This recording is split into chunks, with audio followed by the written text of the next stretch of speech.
के सफाई का सायरन बज गया।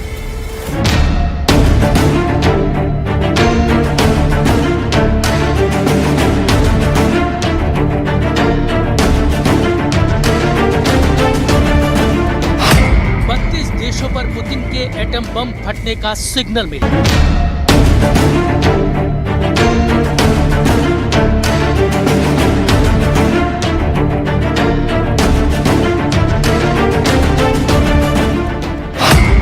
अब ट्रंप की डील नहीं, परमाणु डील फाइनल है।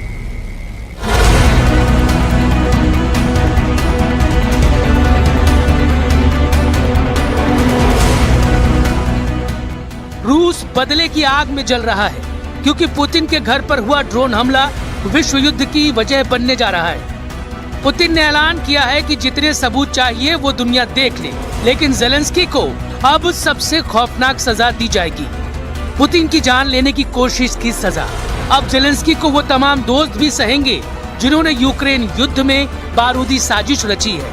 इसलिए 2026 की शुरुआत में पुतिन ने खौफनाक फैसला किया है।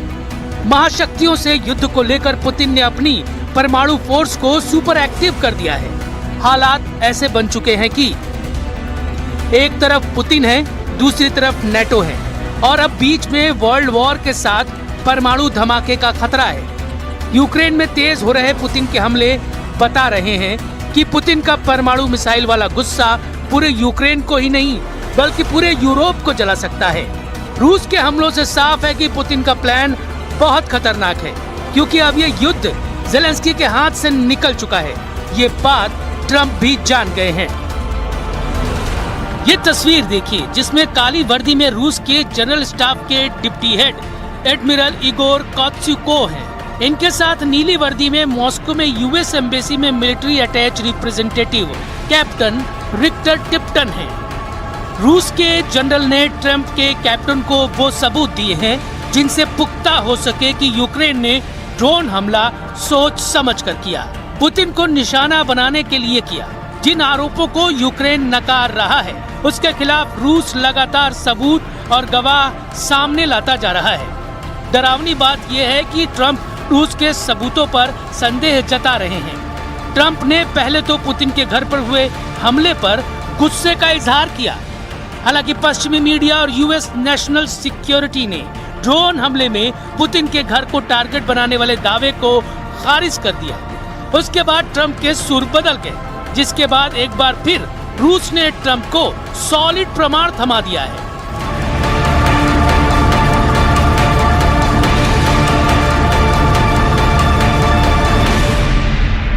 Нашли обломки беспилотных летательных аппаратов, осуществлявших данную атаку. В ряде этих беспилотных летательных аппаратов хорошо сохранились навигационные системы, они являются технически исправными. Расшифровка, произведенная специалистами спецслужб Российской Федерации, контента памяти навигационных контроллеров данных беспилотных летательных аппаратов безапелляционно точно подтвердила, что целью атаки был комплекс зданий резиденции президента Российской Федерации в Новгородской области. Мы хотим вам передать контроллер и описание этого контроллера. रूस के गुस्से से ट्रंप का शांति समझौता हवा होता दिख रहा है। वैसे भी ज़ेलेंस्की ने 10% का पेच फंसाकर पुतिन को भड़का दिया है। पुतिन के पास अब दुश्मनों से बदला लेने के एक नहीं बल्कि 2 कारण हैं। इसी वजह से उन्होंने अपनी न्यूक्लियर कमांड पूरी तरह से एक्टिव कर दी है। पुतिन तमाम खतरनाक न्यूक्लियर हथियारों और उनके डिलीवरी सिस्टम को बार बार टेस्ट कर रहे हैं, लेकिन ट्रंप का रुख अब तक क्लियर नहीं है। सुपर पावर को कॉन्फिडेंस में लेकर ही पुतिन अगला कदम उठाना चाह रहे हैं।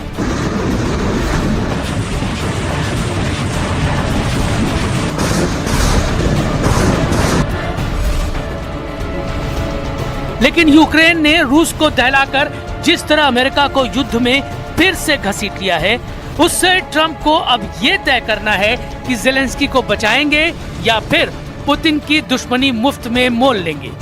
क्योंकि 26 के शुरुआती दिन सबसे भयानक हमले का गवाह बन रहे हैं। रूस भी मार रहा है, यूक्रेन भी जवाब दे रहा है। बारूद की मात्रा बढ़ती जा रही है, तबाही की हद पार होती जा रही है। युद्ध इतना भीषण हो गया है कि यूक्रेन ने अपनी जमीन पर रूस के कब्जे वाले इलाकों को जलाना शुरू कर दिया है। रूस ने दावा किया है कि यूक्रेन ने खेर्सोन में खूनी हमला कर 24 लोगों को मार डाला है। मारे गए लोग न्यू ईयर पार्टी कर रहे थे। ये उसी जगह की तस्वीर है जहां विस्फोट में 24 के चीथड़े उड़े और 50 से ज्यादा लोग बारूदी विस्फोट में जल भुन गए। रूस के रक्षा मंत्रालय के मुताबिक यूक्रेन के दक्षिणी खेर्सोन में खोरली के होटल और कैफे पर बमबारी की गई है। ये जगह क्राइमिया के करीब बताई गई है, जहां दनादन ड्रोन बम फटने से पूरा होटल जलकर राख हो गया।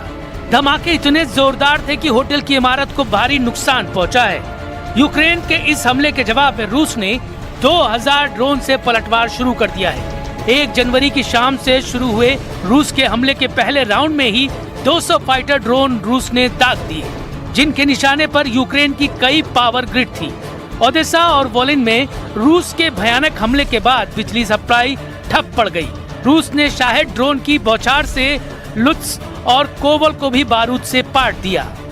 रूस की आर्टिलरी लगातार यूक्रेन के हथियार डिपो पर बमबारी कर रही है।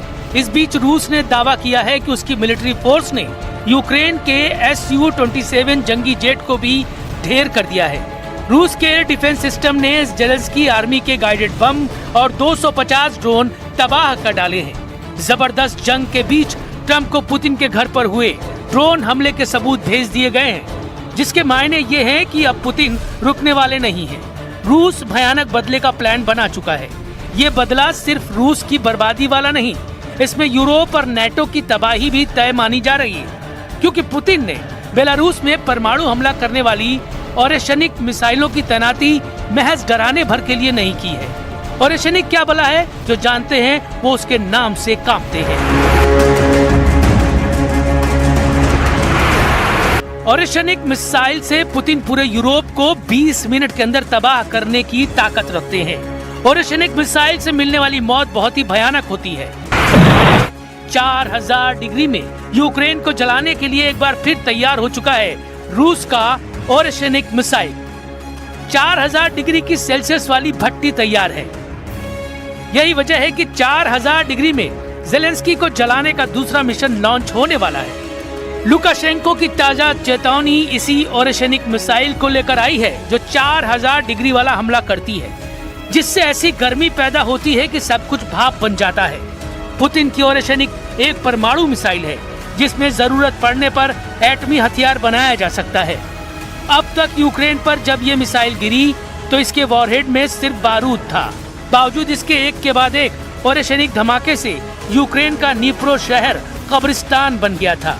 अब की बार जब पुतिन के घर पर हमला हुआ है तो रूस ने कह दिया है कि परमाणु बम जैसा हमला करने वाली ओरेशनिक मिसाइल लॉन्च पैड पर पहुंच चुकी है। रूस ओरेशनिक मिसाइल से फिर हमला करना चाहता है, लेकिन वक्त क्या होगा पुतिन ने ये नहीं बताया। Если нужно будет, мы увидим, что требуется применение более мощного оружия средней дальности, мы, конечно, его используем. Но мы не спешим, у нас ведь это не секрет, да мы не скрываем. И я говорил, у нас пока немного этих систем орешник. Они у нас есть. И не одна система. Но мы не спешим их применять, потому что это оружие мощное, оно предназначено для решения определенных задач.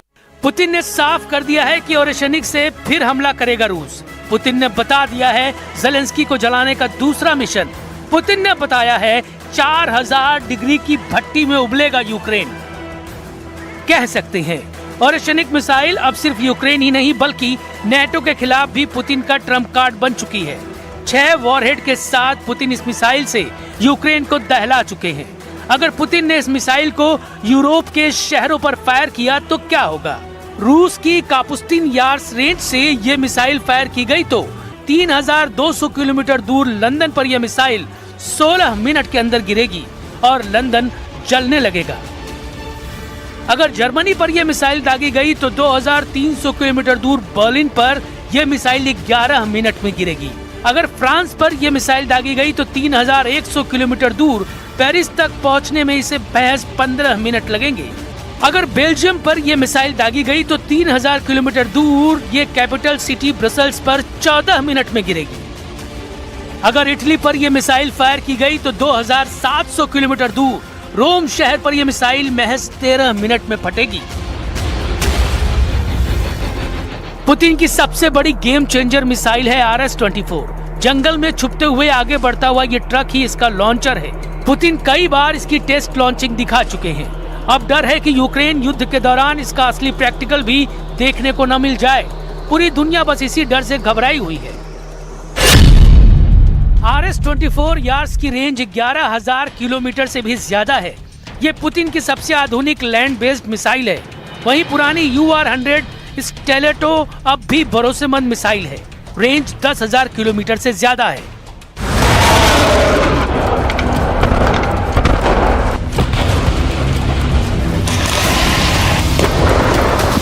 सबसे बड़ा सवाल कि अगर न्यूक्लियर बम वाला हमला हुआ तो लंदन कैसे बचेगा, पेरिस कैसे बचेगा, न्यूयॉर्क कैसे बचेगा, और बड़ा सवाल कि वॉशिंगटन DC में व्हाइट हाउस कैसे बचेगा।